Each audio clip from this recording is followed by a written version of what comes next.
Welcome to the Jill on Money Show. It's Thursday, July 28th, and we are here trying to answer your financial questions coming into the end of the month. Well, as expected, the Federal Reserve raised interest rates again yesterday. And, it's the same old deal, gang. They are trying to fight inflation. So we got a 0.75 percentage point increase, 0.75%. That matched the previous increase in the June meeting. And now they get to kind of chill out a little bit and see how these economic data come in. And then there's another meeting in September. There's one in October.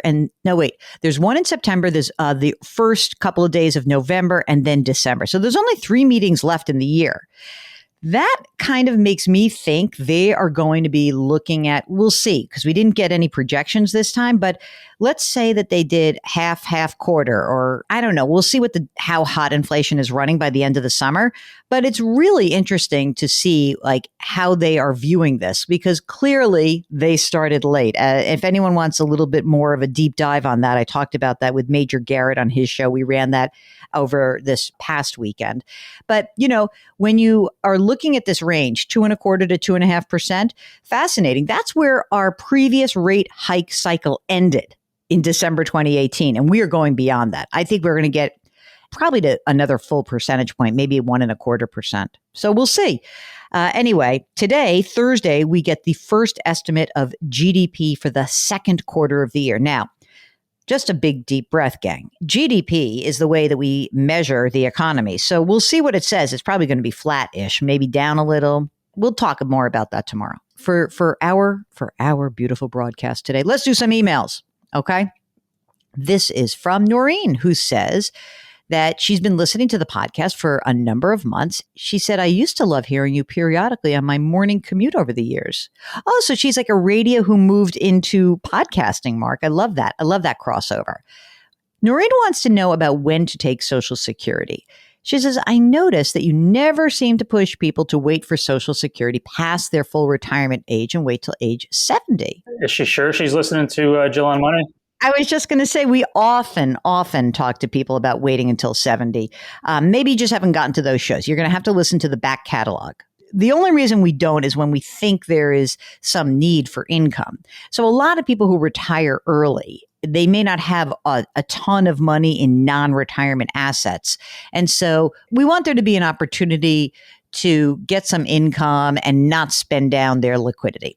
I love waiting till age 70, and you should absolutely do it if you can afford to do so, right? So there's the other issue that you essentially get about, I'm not going to say exactly, let's just call it 6 to 8% a year, because it kind of depends on inflation. But anyway, let's say 6 to 8% a year extra for every year that you wait, or for the months that you delay. You keep getting more and more from full retirement age to age 70.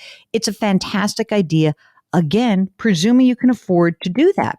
But we don't want you to spend all of your already taxed money down in order to get yourself to age 70, because we still want you to have some liquidity. Okay?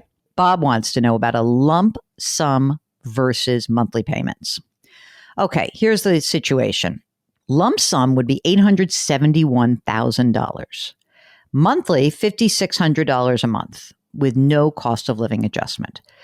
Bob's got $1.5 million in a 401k account, $750,000 in other investments. Wow.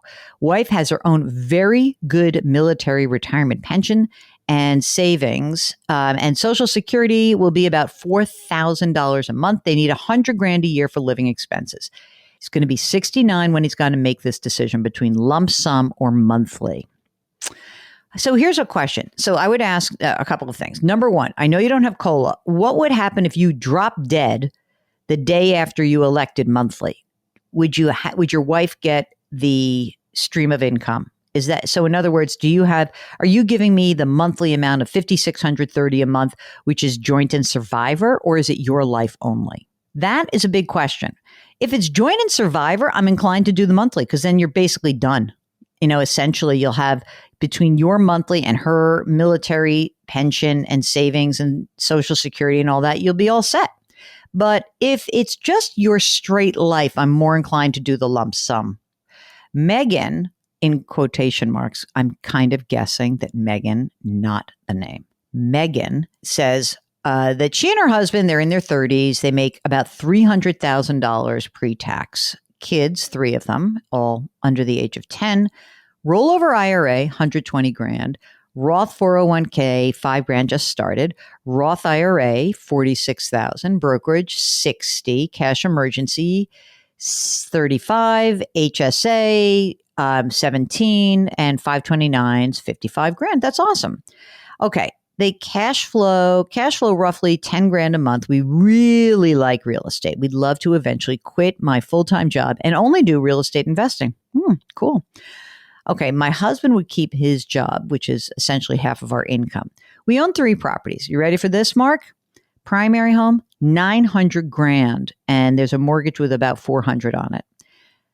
The rental number 1 is worth 250 and it's paid off. Rental number 2 is 300, mortgage remaining 130. Do we have too much real estate? We've got 900 grand in real estate assets versus 170 in retirement. I just started maxing out my Roth 401k.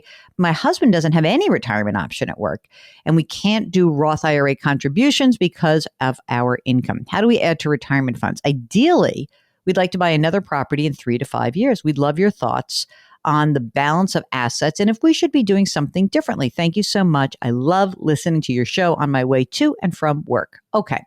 Well, first of all, Megan, if you're going to start becoming a more pronounced real estate maven, you're going to have to learn the rules of the road. And those rules are that rental properties work better when you use borrowed money. There's a reason why every commercial property likes having a mortgage, that there is a process by which you can kind of look at the use of your money and determine whether or not it's giving you the greatest return on your investment. So think about this. Let's say that your rental 1 is worth $250.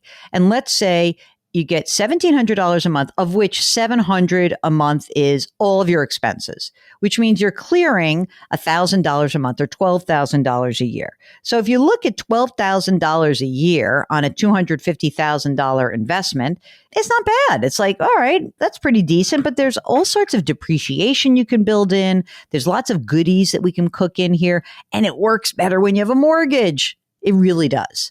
So I am inclined to say that if you want to buy another property in 3 to 5 years, what you should be doing is stockpiling money into that brokerage account and use the brokerage account essentially as your supplemental retirement account. Because I do think you are very real estate heavy. I really do. Maybe there's an opportunity. Just think about this. Let's see what the market's like. But are these properties really the best properties out there? Is rental 1 better than rental 2? Do you like one versus the other? Maybe the way to handle this is to use one of these rental properties and do a 1031 exchange. There are very specific rules about this, okay? I would really work with someone who knows what they're doing about this. You might have to find a lawyer or maybe an accountant. Maybe an accountant is the right one to do. Okay, so the idea here is that you are buying another property that would be an investment property. You have to buy something that's called a Likekind investment property. The replacement property has to be of equal or greater value. So maybe you could upgrade one of these holdings that you have. You have to invest all the proceeds from the sale. You can't get any like little cash on the side, and you have to have the same title holder and taxpayer. Okay. So there's all sorts of things that you have to think about with this. And some of the 1031 exchange rules are different based on the state where you live. I would be interested if that were a way to like upgrade a property or get yourself in a property that is more interesting, that has better upside. But just to buy yet another property, I don't know. I'm not that game on it. I feel like you got a lot of real estate right now. I don't know why your husband doesn't have it's a bummer that he doesn't have a retirement account. But maybe just build up that brokerage account. I think that's about as much as we're going to do. Okay, here we go. This is from Emma, who says her new employer's 401k is offered through Fidelity. Hooray, that's great. And the offerings include many affordable, low-fee index funds. And she says, I'm more than happy to have access to these funds. However, I see Fidelity is offering direct indexing through Fidelity Managed FID Folios with a minimum investment of only $5,000 and an advisory fee of 0.4%. Her current Fidelity account has has 40 grand. She's not concerned about being able to manage it herself. But this low minimum makes me curious. What is direct indexing exactly? How would I decide if I should use direct indexing instead of buying index funds? I wouldn't do it right now. I think that you can do this yourself. There's no reason to pay 0.4%, even though it's cheap. 40 basis point is cheap, but your index funds that you're going to use are like basically 0 or a couple or 3 basis points. That's it. Okay. Mark, this is to you and to me from Matt. Hello, Jill and Mark. My wife and I are both 37. We're maxing out our Roth 403Bs. Fantastic. Wife has a pension. She contributes 7.5% to that pension. We both have Roth IRAs. We've always been under the modified adjusted gross income limit to contribute to a Roth IRA. This will be the first year we're over the limit. Oh, boo. It's the only time you hate making too much money. We started out the year contributing to the Roth IRAs. Then my income went up. Now it puts us over the limit and we're subject to the phase out. So I'm anticipating we'll need to recharacterize our Roth IRA contributions this year. We've each contributed about $2,500 to our Roths in 2022. We since stopped, that's good, and put the money in the brokerage account. Both Roths are through Vanguard. My questions. You ready, Mark? This is right up your alley. It is my understanding that we will have to recharacterize the ineligible Roth contributions to a non-deductible IRA. Is that correct? Mark, is that correct? Correct. Number 2, at what point in the year or when should we do this? Now. Okay, now. Here's your third question, Mark. Once recharacterized, can we convert these non-deductible IRA contributions back to the Roth using a backdoor method? So they're recharacterized. They're now in a regular IRA. Yeah, you could convert them into the Roth. If that's the only dollar amount in that IRA, yeah. Right, because we don't think they have other IRAs. Okay. Once recharacterized, we back to a yes. Okay, here we go. Last question, I think. Oh no, second to last. Are there additional taxes we owe, or only if there are any earnings? I think it's only if you have earnings. There's nothing else to do. It's only $2,200. It's not going to be a lot, and it's 2022. The markets are down. Exactly. Okay, best course of action to fix this. Just do it now, and talk to. I think it's good to just work with Vanguard, and they'll fix it with you. Okay. He says, we don't have any traditional IRAs, no issues with pro rata. All retirement money is 403B traditional or Roth IRA. Thank you for considering my questions. Okay, you're settled up there, Matt. And then now every year going forward, they can just do a backdoor Roth. Exactly. So it's backdoor for you guys going forward. Christina writes that she's been on disability for the past 7 months. Well, I wonder if that's short-term or long-term. She doesn't say. When I return to work, should I maximize my contributions for my retirement account for the year by increasing payroll deduction and meet my monthly expense by cashing out my investment account? So should she use her investment account to make up for the fact she hasn't put money in her retirement account over the last 7 months? She's 54. She's single. She's got $600,000 in a traditional account, 25 in a Roth, 160 in an investment account. No cash reserve. Oh, rolling the dice, I guess. Mortgage of $260 left on a $500,000 condo. Oh my God, this is crazy. 14 years of financing, the interest of 1.875%. Mark, what is that? Was that a 15-year mortgage or a 20 or something? That is wild. No other debt. Okay, she's going to have a $3,000 monthly pension at 62. At 70, she'll collect Social Security. She's going to bridge her health care with COBRA and Market Exchange till Medicare. Here's my thing. No, I wouldn't do this. You've got plenty of money in traditional. Just push any extra money you have. I would not put into a retirement account. I would actually just add it to your brokerage account. You're going to have some needs. 62 to 65, you're going to have needs. And I would be much more inclined to be a little cash heavy right now. And by the way, would you mind having a cash reserve account, please? Pretty please? I'm asking nicely. Just capture the match if there's one. Yeah, exactly. I mean, and also you've already learned that bad things can happen since you're on disability. So let's not roll the dice anymore. This is such a weird, December 2019 conversation. Meaning that, honest to God, like when I think about this question, I remember all those people at the end of the year, they're like, well, it's just such a waste to put money in my cash account. Don't you wish you had that money in the cash account now? We're not so dumb. Sometimes we get these things right. Okay. If you have a financial question, we'd love to hear from you. Go to the website, jillonmoney.com. Click the Contact Us button. Please let us know if you'd be willing to come on the air. Mark will do everything and anything else that you wish.